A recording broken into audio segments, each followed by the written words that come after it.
Good morning. Hello, everybody. I am wearing my brand new shirt from Maurice's. Stay positive.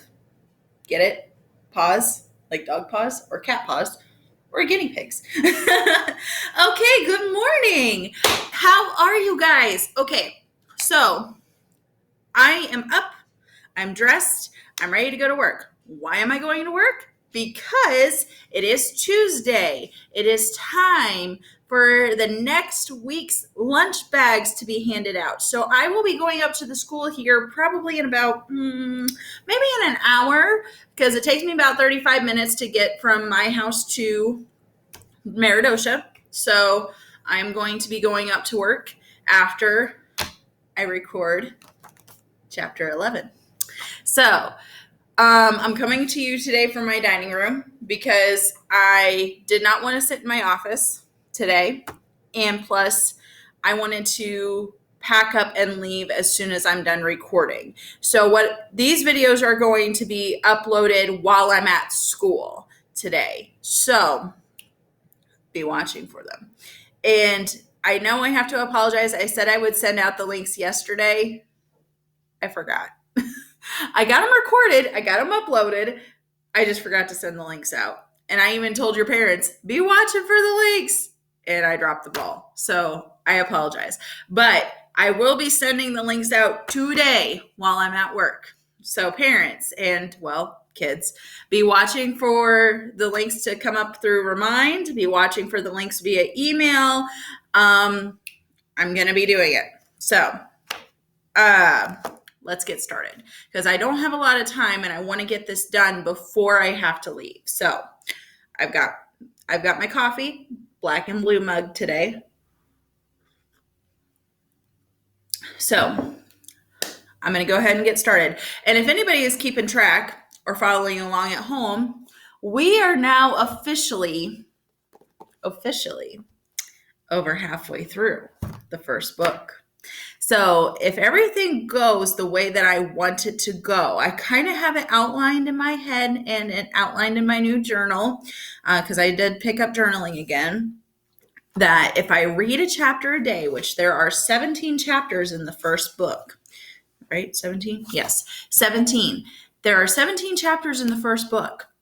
If I read through 14 this week, take Saturday and Sunday off to kind of regroup and do some more schoolwork that isn't reading to you guys, I should finish book 1 by next Wednesday, maybe Thursday, and then I'll start reading Harry Potter and the Chamber of Secrets. My bad. That would be my fiance messaging me. So let's go ahead and get started so I can get this recorded and then I can head up to work and work on uploading them. So I hope to see some of you guys today. Remember, noon to 3. Of course, it'll be afternoon whenever I get this uploaded and sent out. But I do hope to see some of you today. All right. Chapter 11, Quidditch. As they entered November, the weather turned very cold. The mountains around the school became icy gray, and the lake like chilled steel. Every morning, the ground was covered in frost. Hagrid could be seen from the upstairs windows defrosting broomsticks on the Quidditch field, bundled up in a long moleskin overcoat, rabbit fur gloves, and enormous beaver skin boots. The Quidditch season had begun. On Saturday, Harry would be playing in his first match after weeks of training. Gryffindor versus Slytherin. If Gryffindor won, they would move up into second place in the house championship. Hardly anyone had seen Harry play because Wood had decided that, as their secret weapon, Harry should be kept, well, secret. But the news that he was playing Seeker had leaked out somehow, and Harry didn't know which was worse. People telling him he'd be brilliant, or people telling him they'd be running around underneath him holding a mattress. It was really lucky that Harry now had Hermione as a friend. He didn't know how he'd have gotten through all of his homework without her. What with all of the last minute Quidditch practice Wood was making them do. She had also lent him Quidditch Through the Ages, which turned out to be a very useful and interesting read. Harry learned that there were 700 ways of committing a Quidditch foul, and that all of them had happened during a World Cup match in 1473. That seekers were usually the smallest and fastest players, and that most serious Quidditch accidents seemed to happen to them. That, although people rarely died playing Quidditch, referees had been known to vanish and turn up months later in the Sahara Desert.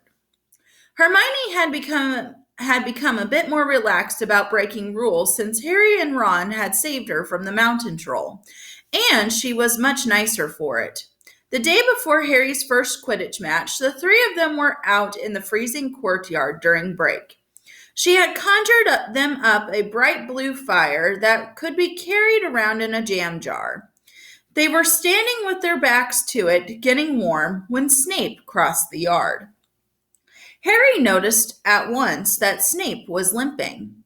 Harry, Ron, and Hermione moved closer together to block the fire from view. They were sure it wouldn't be allowed. Unfortunately, something about their guilty faces caught Snape's eye. He limped over. He hadn't seen the fire, but he seemed to be looking for a reason to tell them off anyway. "What's that you've got there, Potter?" It was Quidditch Through the Ages. Harry showed him. "Library books are not to be taken outside of school," said Snape. "Give it to me. 5 points from Gryffindor." "He's just made that rule up," Harry muttered angrily as Snape limped away. "Wonder what's wrong with his leg.